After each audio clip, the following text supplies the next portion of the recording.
CJ? Well, obviously it's new, so it's just all about just really learning the terminology.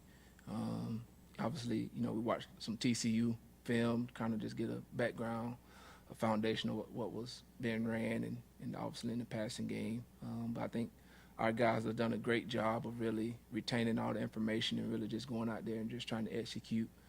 I'll say we definitely farther ahead, and it probably what we were day one. But there's just a credit to the guys just really honing in and really taking ownership of really just trying to get this offense down. I mean, it's, to me, you're always learning each and every day until you can try to master it. And I think our guys are on the right track with that. Yeah, I'll say you feel like a freshman a little bit. As a staff, you're sitting there and everything's new and you're learning new signals. And, I think we're excited that, Garrett's had great success with his scheme, with his offense. And he's, implemented it. He's installed the offense, and Coach Sweeney's given him a ton of freedom to do that. And, we all have our thoughts and we're able to share ideas. And we've actually used some similar terminology if it's a almost exact play that we've run, which I think has been helpful because the guys can hear the word and understand what that means, immediately without having to learn a completely new terminology, which has been helpful, here and there, which is great.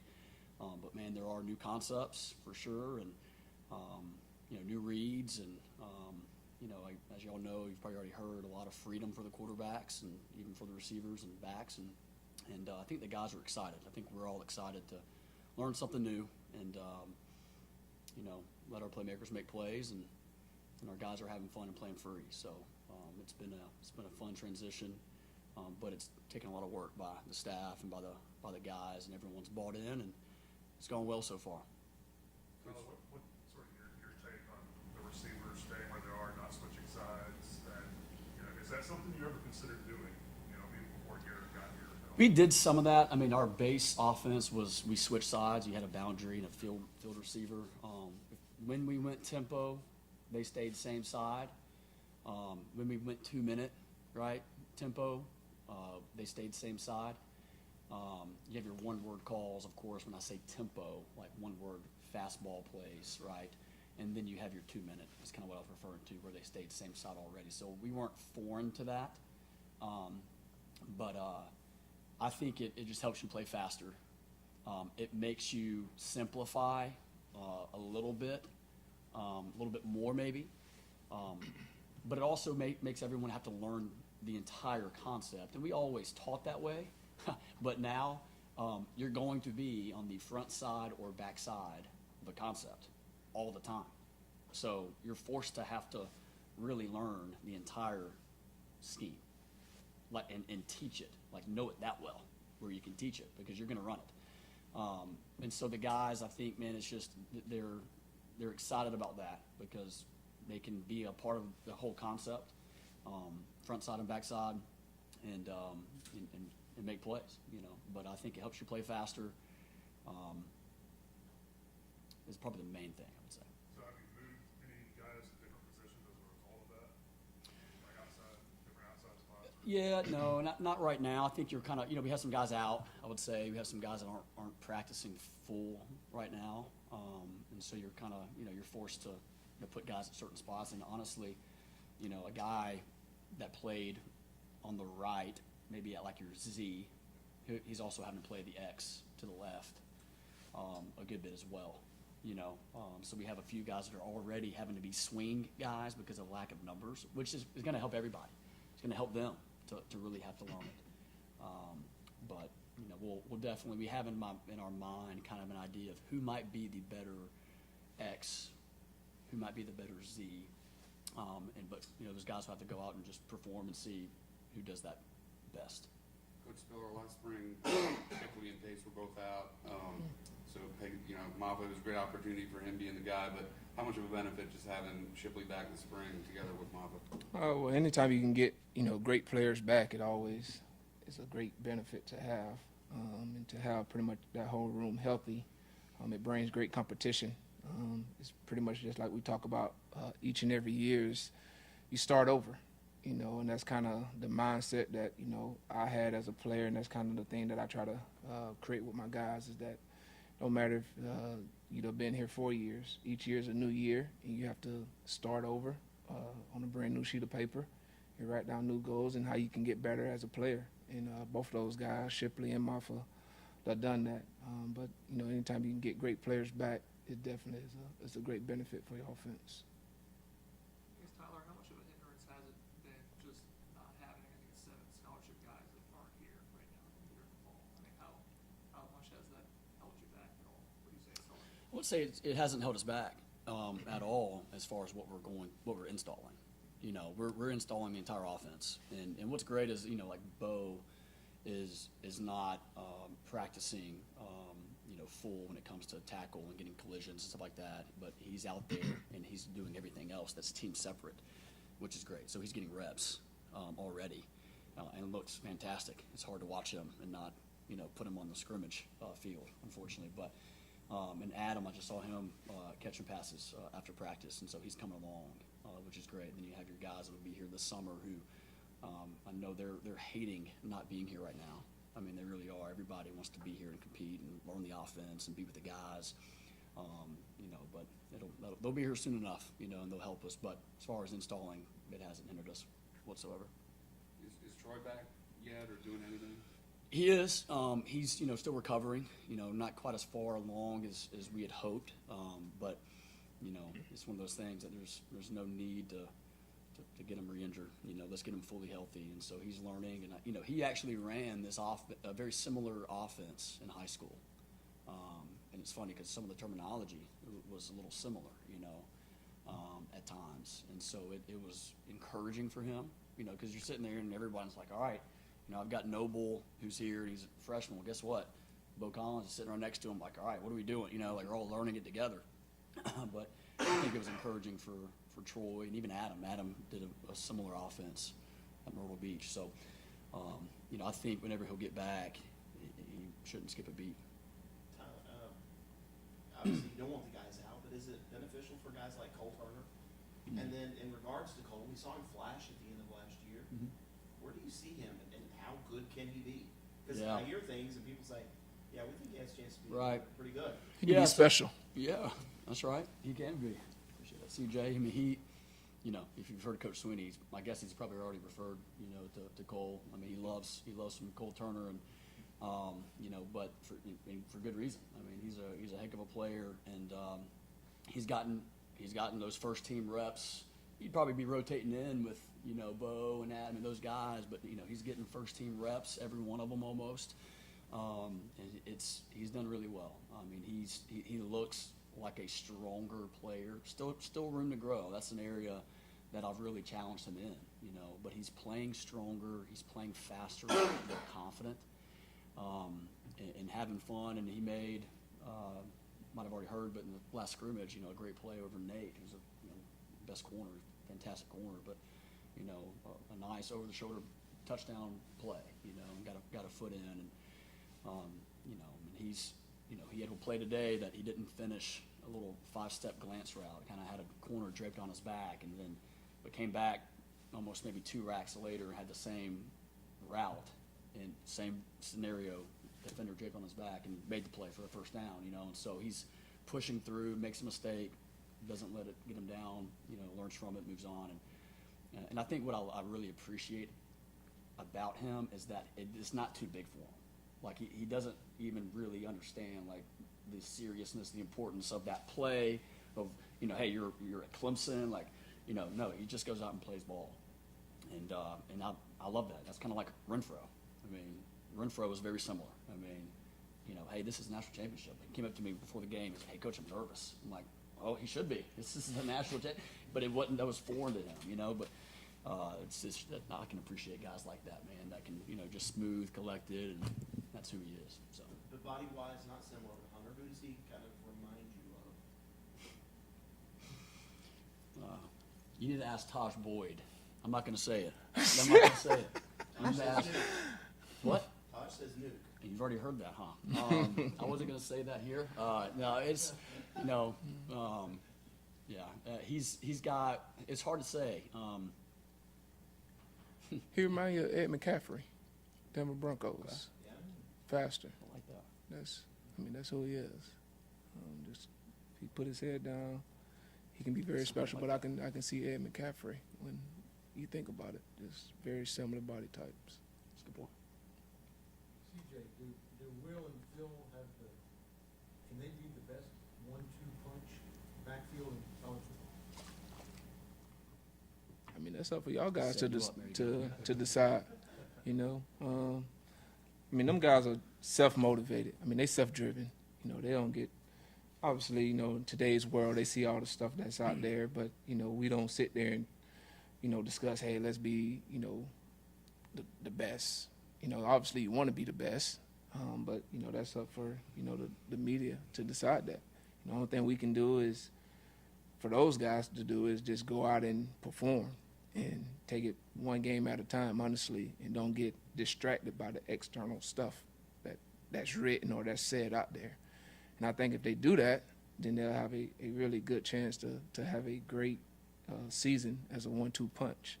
But then you have other guys in that room, because we all know, especially, you know, playing that position, you know, you just never know what happens. So, I mean, you have guys like, you know, Dominique Thomas that has to be ready. You got guys like Keith Adams, who's having a phenomenal spring right now. And then you got, you know, two guys that's not even here with Jarvis Green and Jamaris Haynes. So, you know, it's a very competitive room, you know, and those guys take great pride into that. And they know whoever runs out there, you know, you represent the whole room. But obviously, with those guys being the older guys, you know, they get all the stories written about them. And with that comes a huge responsibility. And those guys do a tremendous job of handling that. And, you know, I always tell guys, man, is that, you know, everybody want to be the driver until you're in the driver's seat, right? So that's kind of how they go about their business. But, you know, the story's unwritten on this year because we haven't started the season. You know, we're just trying to swallow this offense as much as we can, and then once the fall get here, we'll see what happens. But I know those guys they'll be self-motivated to go out and showcase their skills. Coach Grisham, Antonio was so polished as a freshman last year. How do you make him even better? He's already improved.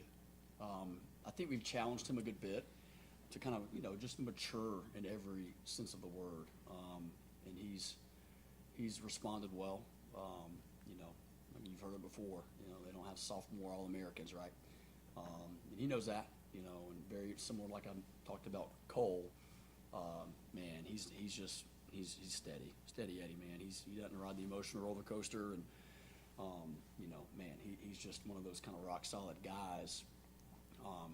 When it comes to showing up and being who he is every day, you can kind of count on him being who he is. You know, he's pushing through. He's practicing his tail off. He has dominated the scrimmages already, making plays, playing strong, playing tough, putting his shoulder pads down and finishing plays, you know, north and south, and he's already improved. You know, I think he's very self-motivated, but like I just mentioned, man, we were challenging him to take another step because he can, you know, and to not be satisfied because he's a phenomenal player, but he can be one of the best out there and be elite. So, gonna have to continue to be a leader for us and you know, speak up a little bit more. You know, he's a quiet guy, but you know, try to really, you know, be that alpha and know when to speak up, right, and lead. And he's doing a better job of that as well. I think Antonio said that, you know, I underachieved, we all underachieved in the receiver room. I mean, is that something you agree with? And I guess how do you fix it? Yeah, I think, you know, there's an excitement to get out there and play and make plays and be who we are, you know, be Clemson and be what you've been accustomed to seeing, you know. And I think every position kind of wears that, right, where they, you know, it's kind of one of those things. Maybe you feel like there's something to prove, right? Which, hey, if that kind of creates that edge for you, like, use that, you know. If a guy, you know, for me, it's if you're just so committed and just love the game and just, hey, go out there and make plays and don't think about trying to prove anybody wrong, because that can hinder somebody, right? Like what works for you. And part of my job is to figure out what gets them going, man. What gets them fired up to go make plays and have fun and dominate, And that's the thing we focused on. Just every play, dominate the man across from you. Like go win. Run game, passing game, And so having that mentality, having the mentality to win every rep, and it's been fun. I think there's a hunger and there's a good fight to our guys right now. Will Taylor's playing baseball right now, but at the end of last season, where do you think he was in his development, learning the position? Yeah, really first year, right, to be a wideout, and man, he's there with a former teammate in Antonio, right, and kind of learning from Antonio, and you got Drew Sweeney, man, who really kind of came on and was a really good, savvy player and leader and could teach, right? I mean, he was like a GA for me, and got a few GAs in the room right now, man, could be good coaches someday, but he really learned and developed. And, you saw him play faster, right? Like he's trying to learn not only the receiver position and the plays and the nuances of the plays, but the technique and fundamentals of how to get to that point, right? So it's a lot on him. I saw a ton of improvement and excitement out of him. And man, so quick as a cat, man. Great hands, got some dog to him, toughness, and so all the things you want. So I mean, I think we all want it for him, in football and baseball. That bat's coming alive, which is cool. So we want it for him. For both of y'all, how much do y'all think this offense and sort of the mentality meshes with Cade and his mentality? I will say I want to say he ran something similar in high school. I mean, he's just one of those just natural leaders, so he can take very great command of the offense. And I think with this offense, it gives the quarterback that opportunity, that ability to really take command of it and really lead charge and be able to do things that you can see on the field. Because as coaches, yeah, you can draw it up and it look good on the board with X's and O's, but at the end of the day, the players have to go out there and play. And I think with this offense, he'll be able to go out there and communicate what he sees on the field and be able to come over to the sideline and communicate that with Coach Riley. So I think it's going to fit his personality and his mentality very well. Yeah, I'd agree. I mean, it's the first practice, right, of spring, new offense. You've got Cade looking out there and tag like changing a route for a receiver. And we're trained to have our eyes on him because you're giving him freedom, right? And there's not complete like do what you want. There's play call and there's a couple of things that he can be considering, but giving him answers and letting him trust what he sees, which is fun. And all the guys, like our first walkthrough where we did that, they all are like, this is awesome. Like, let's go. Like, this is great. Like, put me in the best route to get open for you, man. Like, they're all, so that was exciting. And so I think there's a little freedom there, which makes them feel like they have some control. And then, little gunslinger kind of mentality, like, hey, let's spread the ball around. Let's get this guy open and put him on this. And, so it's fun, and the receivers are excited. They know that, hey, he's going to put me in the best position to make plays. And so, yeah, man, I think it's an exciting scheme. CJ, Shipley really came into his own last year. What do you appreciate most about his game? I mean, it's really everything, honestly. I mean, he's the ultimate competitor. I mean, this kid plays with a competitive edge that you have to match it. Because if you don't match it, it's gonna be very hard for you. It's almost like I'm pretty sure you probably watched The Last Dance with Michael Jordan and how he was in practice. I'm not saying Shipley's Michael Jordan, so let's not write that. I'm saying Shipley's Michael Jordan, but just that competitive, fierce, like how he go at you. He's just a different player when he step on the field. But off the field, I mean, he's one of the nicest kids that you can be around. Very humble, but you step on the field, that kid is all about winning. And he's going to do whatever it takes to win, and he's going to push everybody around them to be better. And to me, that's a great sign of a great teammate. because he's pushing everybody else around them to be better, to be their best. And then he's holding himself accountable because when you do that, you got to make sure you're on top of your game. And he does a great job of that. So, man, I'm just very appreciative that I get an opportunity to be his coach, really be all those guys' coaches, because they do bring a great joy, and they make it very fun and very lively to be in that room. But he's the one that gets it going, just from his competitive nature. I saw you do a lot of amazing things in your playing days. Did you ever hurdle a player like Will did? I think it was the Louisville game when he hurdled that player. No, I ain't got that on tape, man. He up one on me on that right there, you know. And but I mean, that's just, if you go back, and he actually sent me some video over the summer of him like training, jumping over some physio ball, and that just comes through repetition. And you know, you playing the running back position is all about instincts, honestly, and that's just one of those plays that, you know, his training that he done in that summer, it showed in that game, jumping over that player. But no, I think the time I tried to jump over a guy, I think it was against Maryland. It was on their sideline, I believe, and I think I ended up landing on my neck, and I said that would be the last time I jump over someone. So, you know, I just stuck to what I knew best. And that was make a guy miss, not run him. Man, You know? pump back in your sock though. Yeah, that's one of those. I told him that's one of those moves. Is very similar to the Georgia Tech that I had. Like, that's gonna be a play that's gonna be remembered forever. Like, that's an iconic moment for his career, and he understands that, and he's very humble about it. But yeah, he upped one. He upped me on that one. CJ, this is your third year as a position coach, Yeah. third offensive coordinator. Yeah. What's this journey been like for you since you've been on the field? Honestly, it's been fun. Obviously, you know, changing coordinators and, you know, learning new offenses, learning new personalities, getting an opportunity to see how stuff is ran and see how everybody does their thing. But, you know, just like Tyler said, I mean, it doesn't matter who's sitting at that table as the play caller. You know, you have to learn it and you have to be a student of the game. But it's been great to be able to be around different guys, like, you know, starting with Coach Elliott and having Coach Streeter and now Coach Riley. So it's been good. I wouldn't say it's been, you know, frustrating, like, oh man, I wish I would have just had one guy. I mean, that's some things just out of your control, and I don't sit around and worry about that stuff. You know, whoever Coach Sweeney decides that he want to be at the helm of that, you know, you trust that process, and then you put your arm around that guy, and you follow his lead. You know, he set the tempo for our offensive staff. You follow his lead, and you try to go out there and make sure that he looks great, and make sure that our guys are ready to go out there and play. And so my responsibility is to make sure that the running backs know what they're doing, and they go out there and they execute at a high level.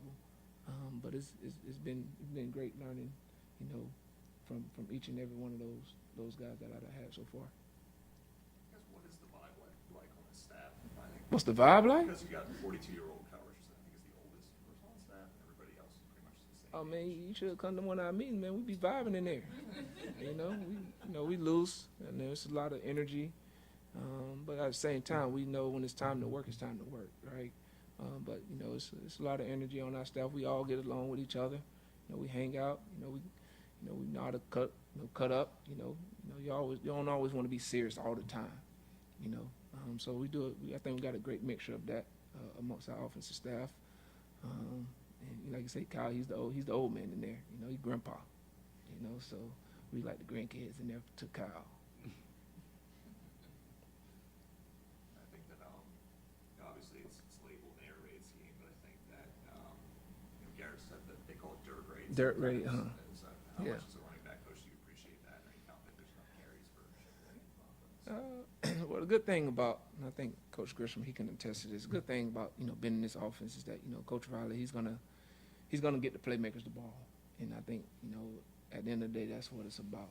You know, I know it's, you know, with him being his background and being up under, you know, the late Coach Mike Leach and stuff like that, and getting that label the air raid. But I think when it's all said and done, you have to run the football. I mean, when it's time to win championships and control the clock and do all that, you have to be able to run the football. And I think we have a great group of guys that can do that, and it starts up front. You know, you got a lot of experience that's coming back, so that's exciting. And then obviously you have experience in the backfield, and then you got experience in the tight end room, and now you got, you know, more experience at the receiver. So it's a collective effort from everybody. Our job is to, once those guys do their job up front and we get to the second level, now it's our job as running backs to reward everybody else that's on that field. And that's kind of how we approach it. But we're not worried about if we're not going to run the ball. Trust me, I'm not losing any sleep about that. I think I just got to do a good job of making sure that I keep those guys healthy throughout the whole season to be successful. Because I think Ross can correct me if I'm not mistaken. I think the running back from TCU had, 1,500 yards rushing last year, I believe. So I think to me that should, if that don't excite you as a running back, then I don't know what else I need to do to excite you. Tyler, I know there's a lot of parts to it, but just from a receiver perspective, where does the improvement have to come to get this passing game back to be that explosive group that you guys have been? Yeah, I think it starts in practice, man, with Cade and the rest of the crew, and the cohesion in practice is huge. And I think the way that we practice, you're getting a ton more reps at doing some simple stuff, like just throwing and catching more. Putting guys in. We've done a really good, ball security circuit, for instance. I feel like we've kind of talked as a staff. Garrett's brought some things. We've had some carryover when it comes to how you practice, and I really like what we've done in spring so far, and helping our guys get just a ton more reps throwing and catching, and getting confidence from consistently performing well in practice. And it doesn't always have to be full speed. I think my wideouts, you run all day, but knowing how to take care of those guys, but still get repetitions on your slants, on your goes, on your, bank eights, on your, and we can slow it down and coach, and I think we've learned a lot from that, and I think we've already seen improvement, throwing and catching. You come watch a practice, and it's, there's 5 quarterbacks, and there's a ball being thrown to every single receiver in every play when it comes to certain team separate periods, which is great. And so, it comes from that. I think just having that cohesion, that chemistry, that confidence with one another on the field, and then putting them in the work. You're developing habits on your own, right? Like even after practice, we have a catch circuit we're doing. It's every single skill player, that he brought from TCU, and we've tweaked it a little bit as well, and kind of got it the way we want it. But everybody's doing that, and so you're getting tons of reps. But man, you're developing habits, and as you develop those habits, it's going to develop that character, on field and then off field character with those habits as well. So, it's on our guys, man, to put in the work, and to when no one's watching, right? What are you doing? That's character, right? And I think our guys are buying in, man, to that, and just the work ethic and the commitment and the grind to be great. And we got those guys in that room, man. We got those guys. We got some great leadership this year, and like I said earlier, the guys are really hungry. I think every position's hungry and excited, with what we're doing right now. Going back to that competitive locker room you have with the running backs, Strecko's the guy he's the preferred walk-on. He's highly thought of, but kind of not really talked as much about. What have you seen from him in camp so far, and how do you think he can contribute to the running back room as a whole? He has kind of like that that mindset that Shipley had, like when he came here, like just really eager to learn, takes tons of notes in the meeting room. But at the same time, he's still a freshman. He's still trying to just learn his way around.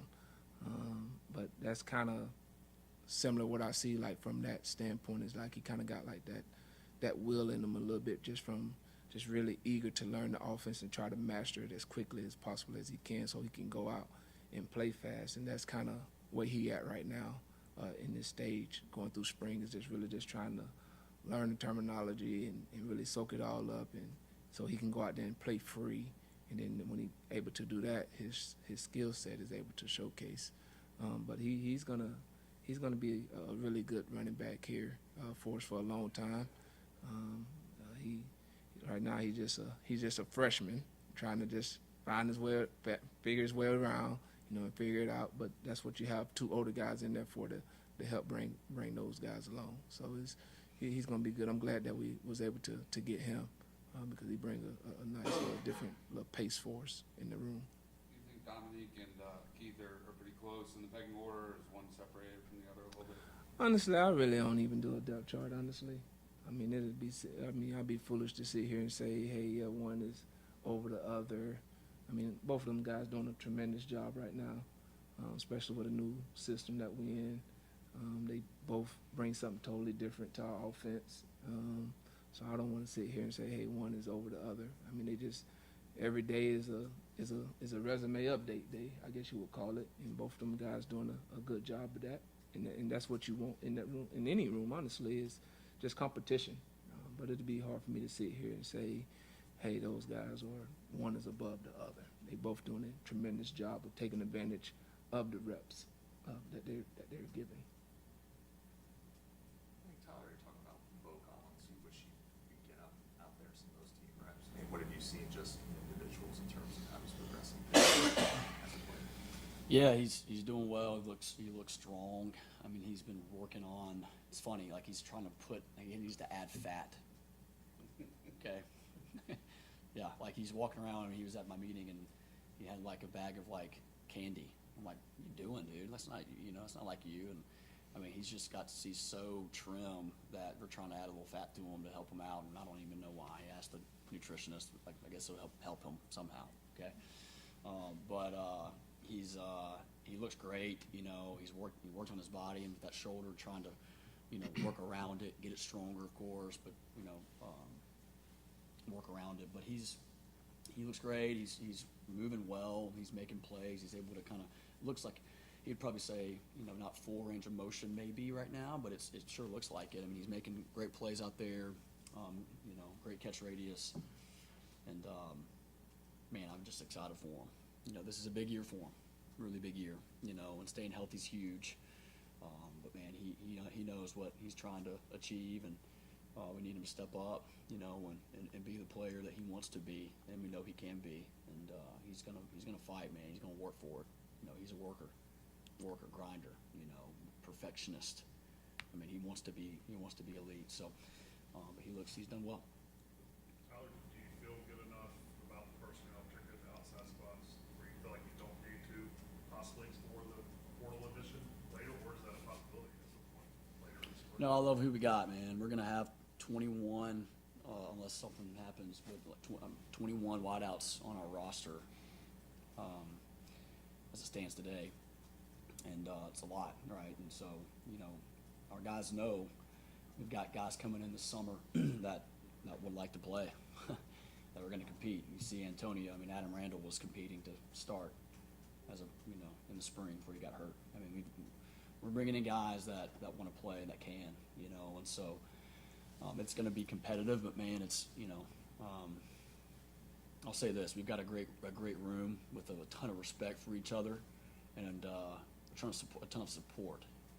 That's huge, right? Unselfishness, right, is going to be big because we're going to have plenty of guys that can make plays. And so I'm excited about who we have and really, line up the scoreboard with the guys that we do have. So. As you mentioned, Adam, how was he handling kind of the stops and starts? Obviously, he had a great spring last year, then torn ACL, and then played a little bit, then he's out again. I didn't catch the first part of it. Randall. Right. What about So how do you think he's handled the stops and starts? the stops and starts? Yeah. Yeah. Well, it's. I mean, he's gone through it, man, and he's got great parents. Wanda and Jerome are phenomenal, and so I think he's got a great foundation, faith and work ethic, and I mean he recovered really fast from an ACL, right? And then this little deal here, I don't even know fully. You can ask the doctors on what took place there, but another surgery. But he's recovered well. They're having to say, whoa, all the time with him because he can probably do more than what's prescribed. where they want to be safe and just be smart with them. But I mean, he's one of those guys, kind of like Amari Rogers was. Like they're going to grind, and if they're at home sitting around, they're doing something to help them improve and to recover like that. And that's who he is. And so he's got a great attitude. He's got a smile on his face. I mean, he's engaged in the meetings. He's taking notes as if he's out there getting every rep. And that's who he is. And so yeah, I mean, he's handling it well, and he's hungry too. I mean, he hated how it went down last year because he wanted to be an All-American, and he could have been, but he's got his time. His time will come, and I'm excited to help him achieve his dreams. All right. All right. Thank you both. Thanks, guys. All right. Thank Who you, y'all guys. got? I know y'all got the final.